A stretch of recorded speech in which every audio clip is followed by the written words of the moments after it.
أعوذ بالله من الشيطان الرجيم ശപിക്കപ്പെട്ട പിശാചിൽ നിന്ന് അല്ലാഹുവോട് ഞാൻ ശരണം തേടുന്നു. وقال فرعون يا هامان ابن لي صرحا لعلي أبلغ الأسباب ഫിർഔൻ പറഞ്ഞു, ഹാമാനെ, എനിക്ക് ആ മാർഗങ്ങളിലെത്താവുന്ന വിധം എനിക്കുവേണ്ടി നീ ഒരു ഉന്നത സൗധം പണിതുതരൂ.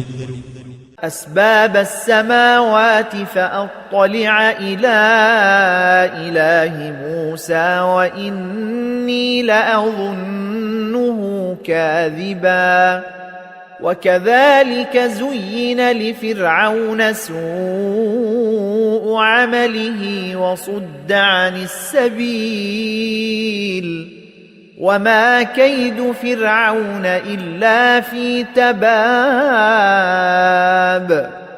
അഥവാ ആകാശമാർഗങ്ങളിൽ എന്നിട്ട് മൂസായുടെ ദൈവത്തിന്റെ അടുത്തേക്ക് എത്തിനോക്കുവാൻ. തീർച്ചയായും അവൻ കളവ് പറയുകയാണെന്നാണ് ഞാൻ വിചാരിക്കുന്നത്. അപ്രകാരം ഫിർഔന് തന്റെ ദുഷ്പ്രവൃത്തി അലങ്കൃതമായി തോന്നിക്കപ്പെട്ടു. നേരായ മാർഗത്തിൽ നിന്ന് അവൻ തടയപ്പെടുകയും ചെയ്തു. ഫറോവയുടെ തന്ത്രം നഷ്ടത്തിൽ തന്നെയായിരുന്നു.